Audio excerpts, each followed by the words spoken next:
Russ Stallings, welcome to the Power Hour podcast where we breed billionaires. Thank you so much for being here today.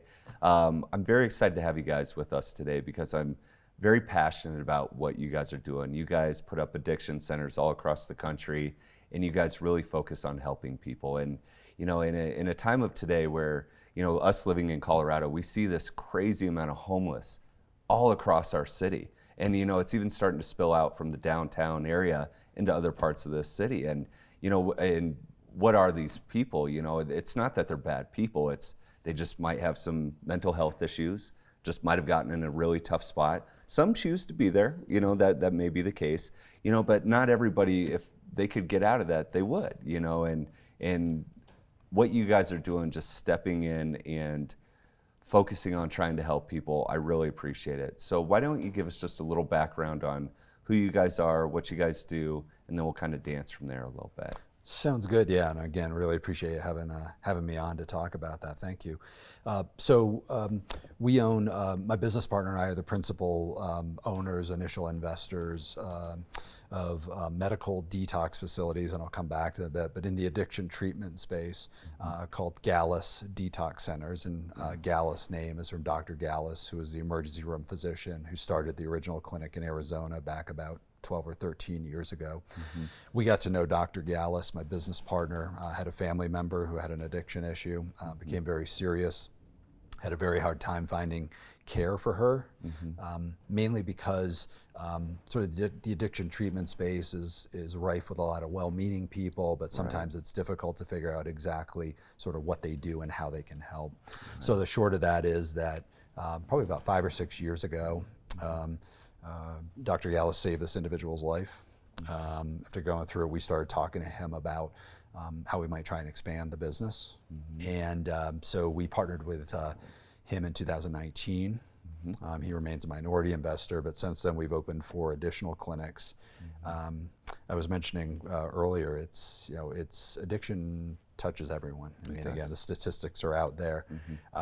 You know, all families, and the population that we treat tends to be more of a working population, but it's also people who, you know, may at some point and maybe now fallen on pretty hard times. Families who are searching for answers. We focus on, just to go back to the medical detox side, so just very broadly on the addiction treatment sort of spectrum or scale.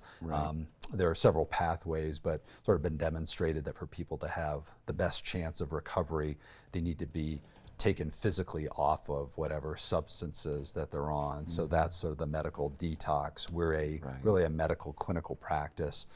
People are with us an average of sort of 4 to 5 days, some longer, some a little bit shorter depending on substance. But when they leave us, they are not cross-addicted to anything else. They're ready for the next stage of treatment. So that's what we do. And the plan, as you mentioned, the plan is to open more centers as we roll forward here. We have a couple other markets identified already, and we'll continue to grow. Yeah, let's talk about where you guys are at right now and where you're going. So is it 7 or 8 that you already have?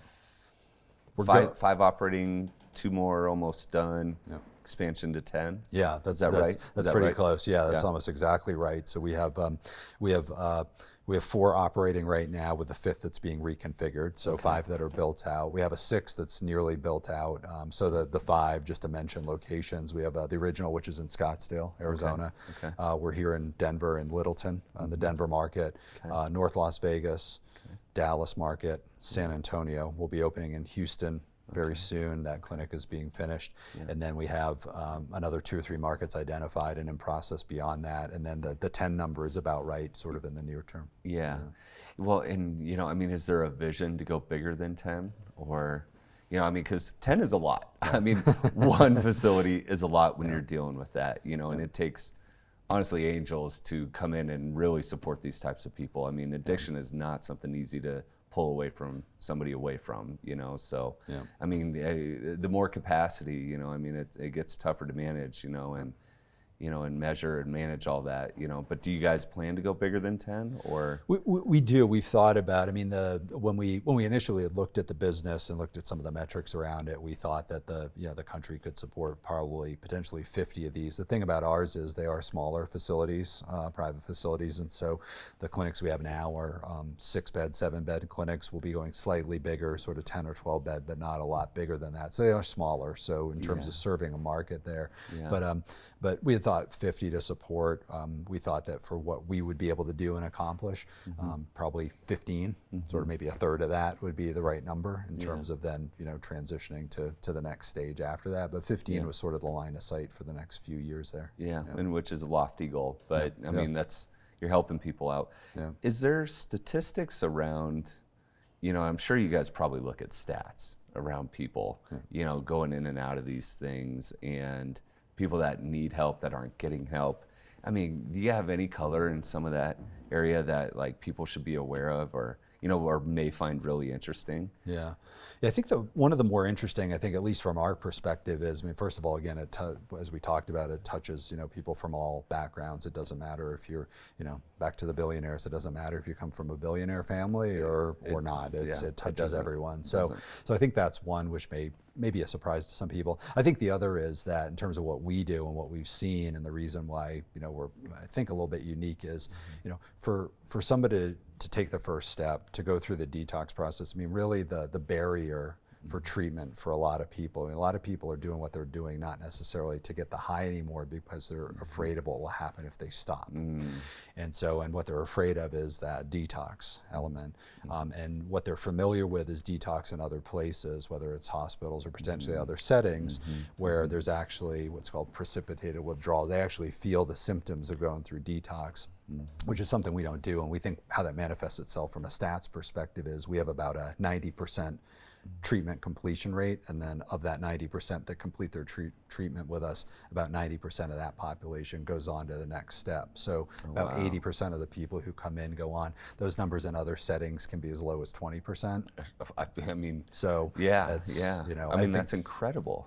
So really I think and it's really a testament to our clinical staff. They built the protocols and the processes to go through, and when people are with us, it's really keeping them safe, keeping them comfortable, and also our staff recognizing, what symptoms are related to withdrawal. A lot of people we treat have co-occurring conditions, comorbidities, and so what's really related to withdrawal or the drug they're taking, or drugs in some cases, and what may be related to a health issue that's more serious where they need a different type of treatment. So it's really, again, that safety, comfort, and not cross-addicting people when they leave. So interesting, because that's a big issue, isn't it? The cross-addiction.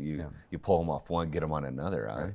I mean, that's essentially what that is, right? That's right. Yeah. And again, I'm not the right person necessarily from a clinical or medical perspective to talk about it. But that was part of the philosophy in terms of us looking at it. Is we thought it was important to have a business where that was the case, and so you were moving people along to the next stage in their recovery. Yeah. No, that's beautiful. Well, thank you guys so much for what you guys are doing.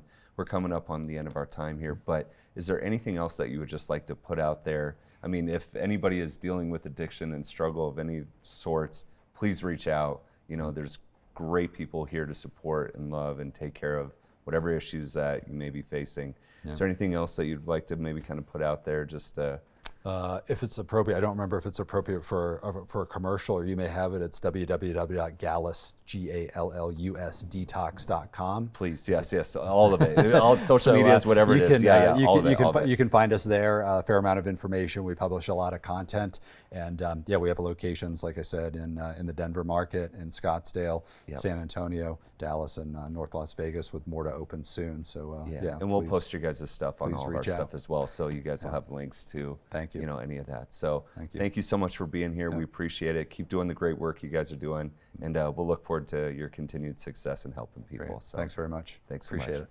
Thank you.